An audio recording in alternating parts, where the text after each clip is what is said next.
salaamaaleykum mbokk internet yi daleen ak jàmm ci la sport 221 Iliman Ndiaye l'international sénégalais ak Ismaïla Sarr yëpp ràññee nañu leen ci lii di English Premier League bi Iliman Ndiaye moom dafa dugg ci taarix sax moom dinañ ci ñëw léegi. Ismaïla Sarr moom nag ak Crystal Palace dañoo dal di match nul seen digganteeg Nottingham Forest waaye benn bit ba ñu am kooku di Ismaïla Sarr moo ko dal di dugal xam nga Crystal Palace seen star bi ñuy wax Eze dafa jógee foofu wutali Arsenal ki nga xam ne mooy Ismaïla Sarr kon jamono bi mu mel ni équipe bi mooy ki ko war a boot waaye nag ñu gis ne teel na dugal ca match ba Nottingham Forest dafa mujjee dabe kon 1-1 la jeexee loolu mooy bit bu njëkk bu Ismaïla Sarr dal di dugal ci saison ren bile voilà mu aju ci English Premier League bu dee Everton nag ñoom tey ji Brighton la ñu doon am mu doon match boo xamante ni kat neexoon na lool ñaari équipe yi tolloo doole la voilà xam naa Brighton sax di at yi weesu sonal na fi équipe yu mag yi waaye nag tey ji moom Everton da ko dóor ñaari bal ci dara Iliman Ndiaye moo dugal bit bi njëkk ci match boobule mu nekk bit bi njëkk ci stade bu beesu ñoo ñi di waa Everton kon da ngay jàpp ne Iliman Ndiaye dugg na ci taarix ñaari yoon benn bi bu ngeen fàttale ko moom mooy ki dugal bit bi mujj ci stade Everton bu njëkk ba ñu koy wax Goodison Park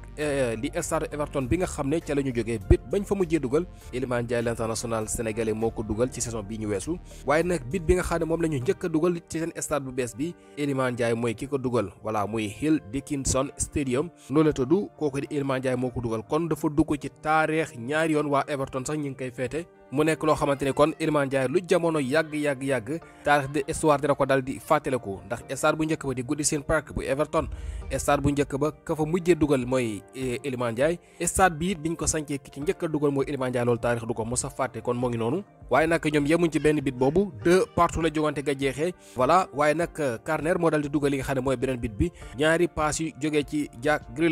Grealish nag moo def passe décisive pour Iliman Ndiaye def it passe décisive pour kooku nga xamante ne moo dugal ñaar lu bitu Everton boobu voilà kon ñu gis ne moom mii di Jack Grealish mooy ki gën a ràññee ko jogante ci ak de passe décisive OneFootball nag dafa ñëw xamal ñu ne Grealish mii day mel na ne def na saison bu gën bi nga xam ne def na ko ci niki daaw ak daaw jeeg ndax mu ngi xam ne kat voilà jamono bi gis nañu ne amul ci benn ci saison yooyu boo xam ne def na lu toll ci 2 passes décisives yu mat ci li nga xam ne mooy benn saison kon da ngay gis ne rek ci matchu tey bi képp day def na ci lu gën li nga xam ne def na ko ci saison daaw yépp mooy ñaari passes décisives voilà kon kooku di Jack Grealish moom it ku ñu ràññee la ci li nga xam ne mooy jogante googule keroog duggoon na voilà second mi-temps tey jii mu amal loolu ñu tuddee full début ndax dafa titulaire ci côté gauche Iliman Ndiaye ci côté droite voilà mu dal di dégg maam dribble waa ji dugg ci biir surface yi dal di cross Iliman Ndiaye dugal moo ngi noonu loolu moo doon première bit bi voilà ci loolu nag la ñuy ubbee li nga xamante ne mooy baal bi ñu dal di ñëw ak ñaareelu bit bi moom it moo ko dal di liggéey kon moo ngi noonu Everton génn ci ak 2-0 waaye li ma leen wax li ëpp solo mooy Iliman Ndiaye bi dugg ci taarix Manchester City moom dafa am li nga xamante ne mooy déggoo seen diggante kooku ñuy wax Donnarumma di joueur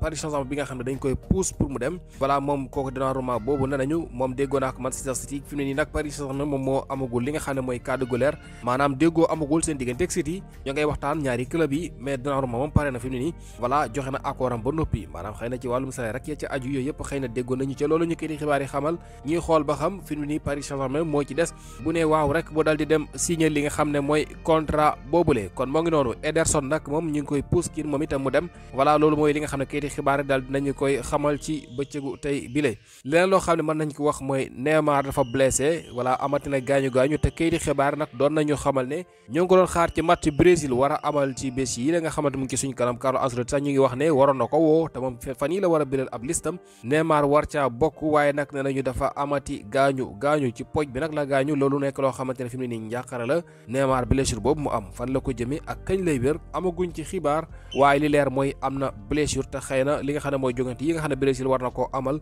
dina ko daal di wuute